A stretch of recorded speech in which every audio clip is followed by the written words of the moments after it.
Student,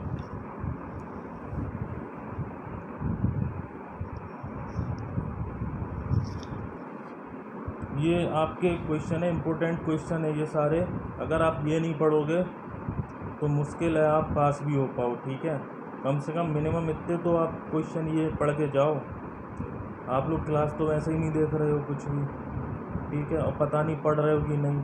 एक दिन online आप सबका वाइवा लूँगा, तब पता चलेगा कौन कितने पानी में है, ठीक है।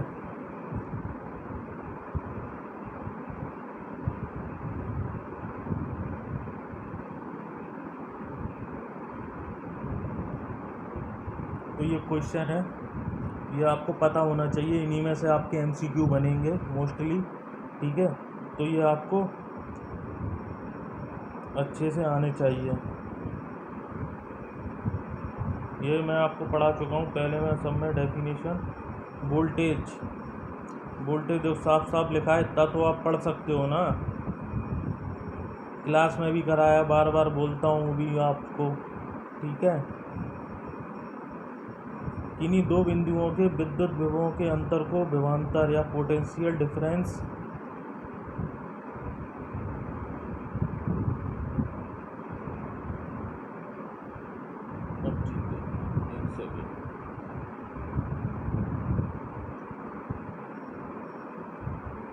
ठीक है।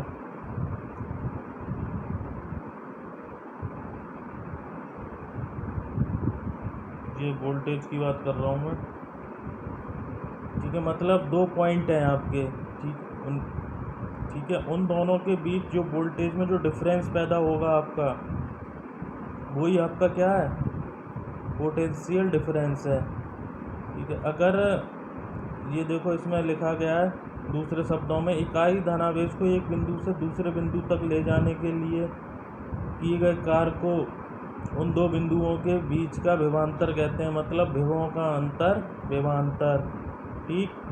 इसे B से डिनोट करते हैं।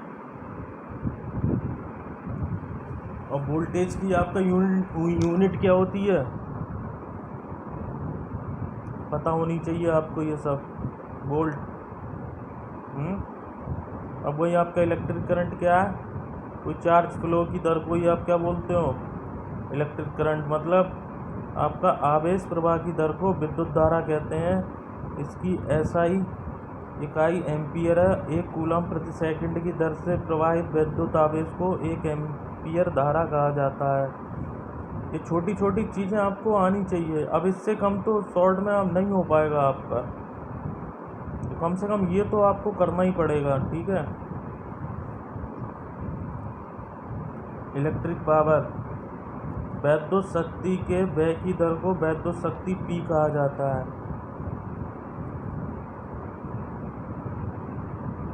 वैद्युत शक्ति के व्यय की दर को वैद्युत शक्ति P, मतलब जो आपकी रेट है, आपकी जो पावर की आपकी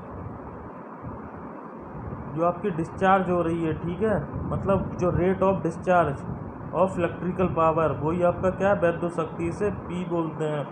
ये आपका फॉर्मूला P बराबर I² RT/T, ठीक। अब देखो यहाँ पे T से T आपका कैंसिल आउट हो गया है, तो ये क्या रह गया है, P बराबर I² R। और इसका यूनिट आपको पता होनी चाहिए, जूल पर सेकेंड। अब वैद्युत ऊर्जा क्या है, टोटल कंजप्शन ऑफ इलेक्ट्रिसिटी, आपकी वही इलेक्ट्रिकल एनर्जी कहलाती है, ठीक है। मोस्टली सब चीज़ें इलेक्ट्रिकल एनर्जी की तो बहुत नीड ही है आज, सब चाहिए ही आपको।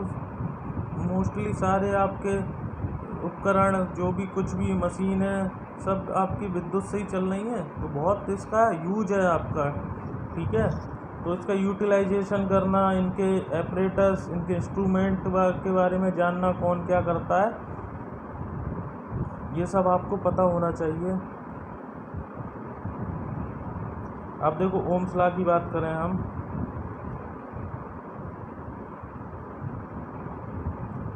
ओम्स लॉ में देखो ये रेजिस्टेंस लगा है, ये वाला फिगर देखो, ये इधर रेजिस्टेंस लगा है, फिर ये करंट फ्लो हो रही है इसमें से, और इनके बीच में एक वोल्टेज है, ठीक है।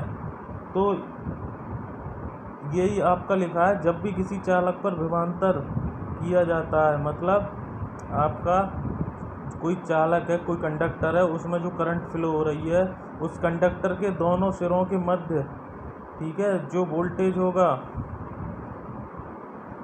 वो किसके समानुपाती होगा? सबसे पहले आपके वो करंट के समानुपाती होगा। ये आप उसका फॉर्मूला।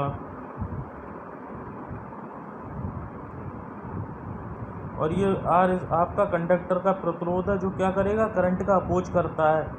तो बी आर यहाँ पे पुट कर देते हैं, तो B equal to R I हो गया, R equal to B upon I. ये आपका बन गया। ये बिल्कुल आपको पता होना चाहिए, फैराडे का लॉ। ठीक है। आर का मात्रक क्या है? आपका ओम है। ये तो हर हाल में करना ही करना है ये क्वेश्चंस आपको, मैं बार बार बोल रहा हूँ इसी बात को। ठीक है। आपका एमसीक्यू बनेगा तो इन्हीं से बनेगा, कहीं बाहर से तो आएगा नहीं। तो आर का मात्रक आपका ओम होता है। ठीक है। अतः लिखा है, ओम को क्या लिख सकते हैं? भौतिक अवस्थाओं ताप, दाब आदि के स्थिर रहने पर किसी चालक में वोल्टेज तथा धारा का अनुपात एक नियतांक रहता है, जिसे प्रतिरोध कहा जाता है। मतलब R equal to B upon I. ये ओम्स लॉ आपके क्वेश्चन में लगेगा, हर जगह लगेगा। इसका यूज है किरचॉफ लॉ के साथ भी, ओम्स लॉ का आपका यूज है। ठीक है। तो अब नीचे देखते हैं लिमिटेशंस। पहला है आपका यूनिलेटरल, मतलब जो एक डायरेक्शन में जा रही हूँ आपकी,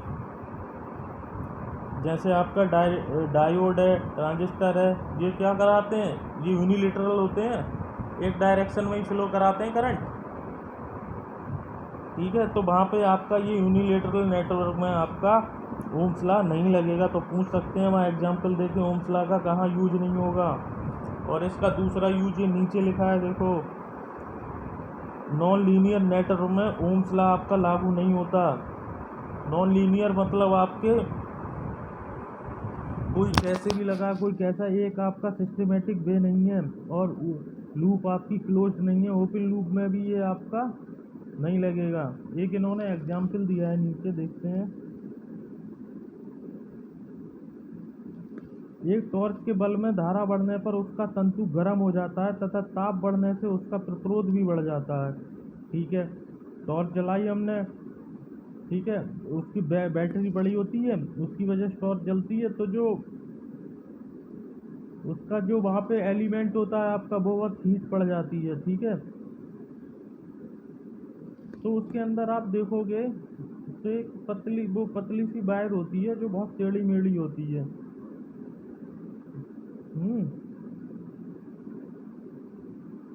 और जिनकी मतलब मान लो आपकी ये जो देखो, ये आपके नॉन लीनियर नेटवर्क है, कैरेक्टरिस्टिक से पता चल रहा है आपका, ये लीनियर नहीं है। जहाँ जहाँ ऐसी कैरेक्टरिस्टिक होगी वहाँ आपका ओम्स लॉ यूज नहीं होगा। ठीक। अब नेक्स्ट देखते हैं। ये देखो, वोल्टेज नापने के लिए वोल्टेज, ये सब आपके मेजरमेंट इंस्ट्रूमेंट हैं, कौन कैसे काम करता है। तो वोल्टेज नापने के लिए क्या चाहिए हमें? Volt meter.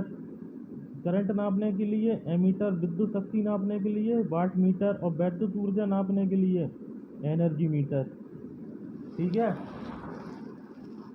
ये याद रखना सब। वोल्ट मीटर को क्या करेंगे? लोड के पैरेलल में लगाएंगे, ऐसे ये पैरेलल में लगा है लोड के साथ।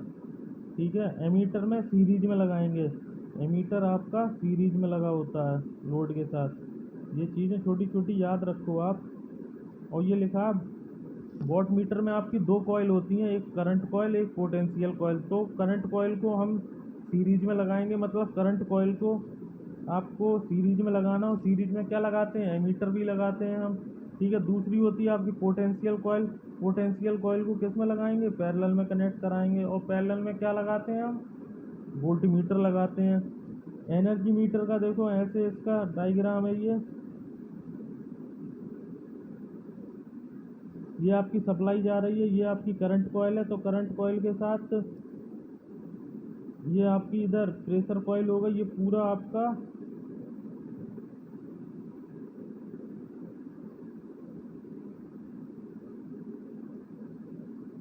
ये पूरा आपका क्या है? बताओ, करंट कॉइल की बात हो रही है। करंट कॉइल कहाँ यूज होती थी?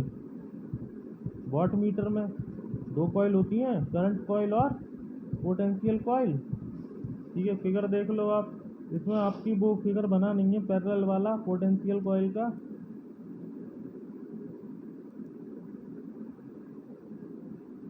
देखो इसमें इन्होंने दोनों दिखा दी हैं आपको।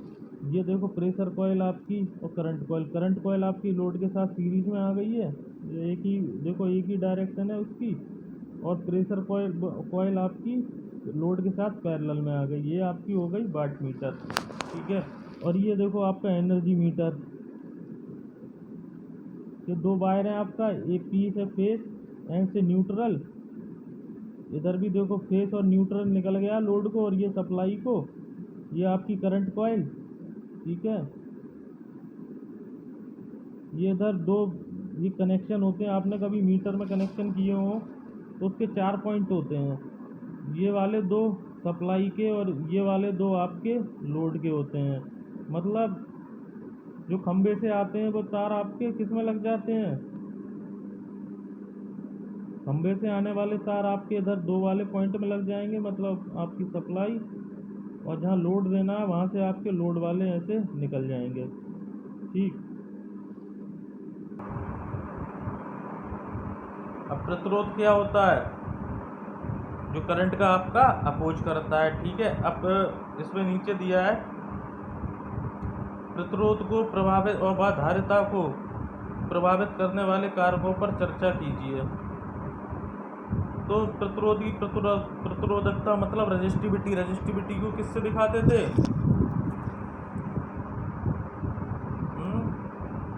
भूल गए? देखना क्लास में जाके किससे बताया। उसकी रेजिस्टिविटी या प्रतिरोधकता अर्थात किस मेटल की बनी है। और मैंने आपको ये भी बताया था कौन से मेटल के आपके रेजिस्टेंस सबसे अच्छे होते हैं। ठीक है, लेंथ पे फ़र्क पड़ेगा, उसके आपके एरिया पे फ़र्क पड़ेगा, और आपके टेम्परेचर से भी आपका फ़र्क पड़ेगा। और ह्यूमिडिटी समझते हो? आर्द्रता मतलब थोड़ा बहुत एटमॉस्फेयर इफेक्ट भी पड़ेगा।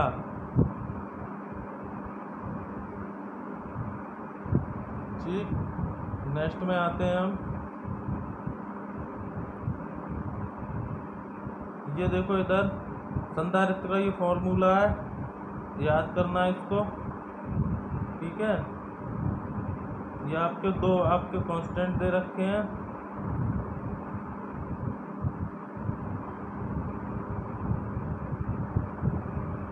ठीक है, तो ये आपका 3 चीज़ों पे है, प्लेट एरिया, प्लेट स्पेसिंग और डाइलेक्ट्रिक मटेरियल से फ़र्क पड़ता है। तो इन चीज़ों को आप याद करें कि किस किस चीज़ से आपका कैपेसिटर चेंज होता है। कैपेसिटर को प्रतिरोध को, अच्छा ये देखो आ गया नीचे सीरीज व पैरेलल में। ये आपका सीरीज कनेक्शन है, तो क्या हो रहा है R=R1 + R2 + R3। और कैपेसिटर यहाँ पे क्या होगा सीरीज में? 1/C1 + 1/C2 होता है।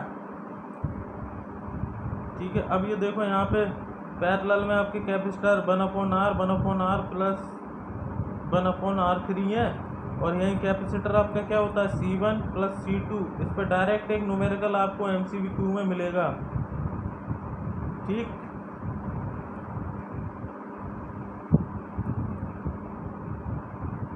अब 6 नंबर का क्वेश्चन देखो। किरचॉफ के वोल्टेज व धारा का नियम मतलब KVL और KCL।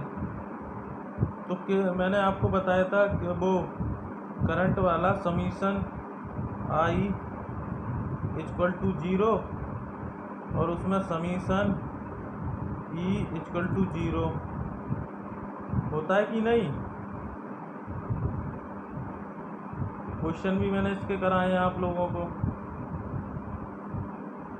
तो देखो इसमें क्या है आपका करंट का नियम। किसी वैद्युत परिपथ में प्रत्येक जंक्शन पर मिलने वाली सभी वैद्युत धाराओं का बीजगणितीय योग 0 होता है। मतलब जो आ रही हैं जो जा रही हैं वो इक्वल हो जाएंगी। मतलब मान लो आने वाली करंट बराबर जाने वाली करंट। ठीक है। और ऐसे ही आपका किसी वैद्युत परिपथ के प्रत्येक बंध धारा या मैश में सभी ब्रांच वोल्टेजों का बीजगणितीय योग शून्य होता है। अब आपको वहाँ देखना है कौन सा अपोजिट लगा है, कौन सा उसके वैसा लगा है, मतलब कौन सा उसके उल्टा कनेक्ट है और कौन सा सीधा कनेक्ट है।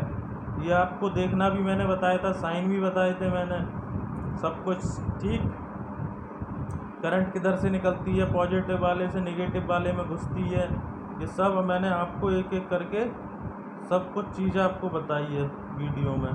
तो ये क्वेश्चन आपको भी तैयार करने हैं, किरचॉफ वोल्टेज व धारा नियम। मैं ये PDF आपको सेंड कर दूंगा ग्रुप में, तो ये सब क्वेश्चन कम से कम आप लोग तैयार करके लाएं। ये आपका वही है, सीढ़ी समांतर में तो वोल्टेज कितनी होगी, वही आपका ये डेरिवेशन है। ये सब डेल्टा टू स्टार कन्वर्जन कर दिया गया है। ये ओम्स लॉ फिर आ गया आपका ओम्स लॉ, इसलिए ओम्स लॉ को अच्छे से करना है आप लोगों को। रेजिस्टिविटी क्या होती है, मतलब प्रतिरोधकता क्या होती है, जो विद्युत धारा के मार्ग में बाधा उत्पन्न करती है, ठीक है। इसका भी मात्रक आपका ओम ही होता है। फॉर्मूला क्या होता है इसका, R=ρL/A, ठीक है, याद रखें इसको। ये क्वेश्चन, प्रतिरोध पर ताप का क्या प्रभाव पड़ता है, बढ़ता है या घटता है?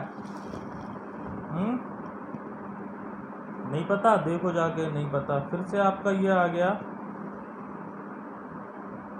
किरचॉफ वोल्टेज लॉ, किरचॉफ के नियम आ गए इसमें आपके। किरचॉफ KCL और KVL अभी बताए थे आपके। ये आपकी थ्योरम आ गई, कौन सी है आपकी, नॉर्टन, थेवेनिन, ठीक है। ये तो करनी है आपको, सुपरपोजिशन, और इनकी आप मैक्सिमम पावर ट्रांसफ़र थ्योरम की आप क्या देखेंगे, डेफिनेशन देख लेंगे, ठीक है। तो यहाँ पे आपकी सुपरपोजिशन थ्योरम की क्या है, किसी लीनियर नेटवर्क में जिसमें अनेक वोल्टेज स्रोत या प्रतिबाधाएं लगी हों, किसी बिंदु से प्रवाहित होने वाली धारा उन सभी धाराओं का सदिश योग होती है, ठीक है, जो परिपथ में संयोजित स्रोतों के अलग अलग अकेले सक्रिय होने पर प्रवाहित होती है, जब सक्रिय स्रोत के अतिरिक्त अन्य सभी स्रोतों को उनकी आंतरिक प्रतिबाधा द्वारा प्रस्तावित कर दिया गया हो। और थेवेनिन क्वेश्चन पे, थेवेनिन प्रमेय पे तो मैंने आपको न्यूमेरिकल भी काफ़ी कराए हैं, है कि नहीं।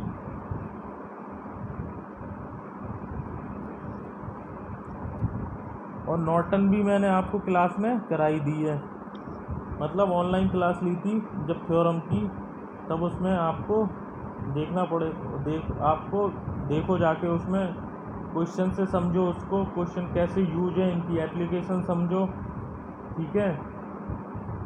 नेक्स्ट क्वेश्चन है आपका आइडल वोल्टेज। आदर्श वोल्टेज स्रोत से क्या समझते हो, यह व्यावहारिक वोल्टेज स्रोत से किस प्रकार भिन्न होता है। तो ये क्वेश्चन है आपका आदर्श वोल्टेज। आदर्श वोल्टेज आपका क्या होता है, जिसमें आपका जो भार प्रतिरोध का जो वैल्यू है वो प्रत्येक टर्मिनल पर आपकी क्या रहे, कांस्टेंट रहे, ठीक है। और दूसरा है आपका प्रैक्टिकल वोल्टेज सोर्स, मतलब व्यावहारिक वोल्टेज सोर्स। तो व्यावहारिक वोल्टेज सोर्स आपका मतलब एक आदर्श वोल्टेज स्रोत के अगर श्रेणी क्रम में एक प्रतिबाधा संयोजित कर दें तो आपका क्या बन जाएगा, एक प्रैक्टिकल वोल्टेज स्रोत प्राप्त हो जाएगा आपको, ठीक है। इनका एक्सप्लेन मैं क्लास में ये भी मैं आपको पढ़ा चुका हूँ। नेक्स्ट, तो समझ में आया ये आपका धारा स्रोत। धारा स्रोत वो है जो आपका लोड के प्रतिबाधा के सब वैल्यूओं पे, मतलब ठीक है, प्रत्येक मान पर जो लोड को कांस्टेंट करंट आपका सप्लाई दे सके, वो आपका आइडियल करंट सोर्स हो जाता है, ठीक। ये आपका देखो यहाँ फिगर जा रहा है, ये सीधी लाइन जा रही है आपकी, ये आइडल वाली हो गई, और जो हल्की सी आपकी नीचे आ रही है वो आपकी क्या हो गई, ये प्रैक्टिकल वाली हो गई। ठीक, नेक्स्ट।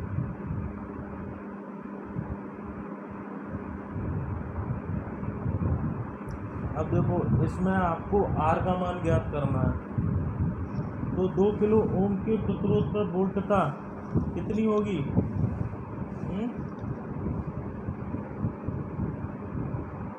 इसमें 10 आपका दिखा रहे हैं, कहाँ लिखा है? इसमें वैल्यू तो सारी दिखा नहीं रहे हैं।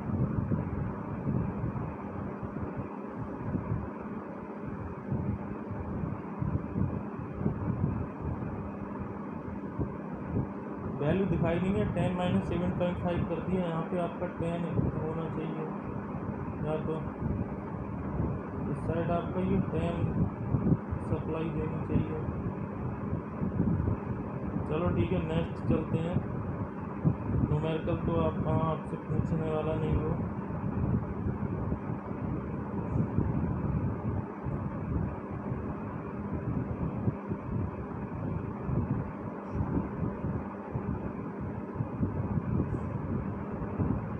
तो ये बाकी के क्वेश्चन हम नेक्स्ट क्लास में डिस्कस करेंगे। तो मुझे भी देखना है कि एक्चुअली क्या मैंने सब कुछ आपको करा दिया है या क्या छूट गया है, ठीक है। लेकिन ये क्वेश्चंस आप सभी को अच्छे से करके जाना है, ठीक है। इन्हीं में से आपके MCQ बनेंगे। और आपको मैं बार बार बोलूँगा, सबकी यूनिट कंफर्म पता हूँ, मात्रक आपके सबको आना चाहिए, उनकी डेफिनेशन आना चाहिए, वो क्या करते, वोल्टेज, करंट, EMF, ये सब आपका क्या होता है, ठीक है। ये सब चीज़ें आपको पता होनी चाहिए।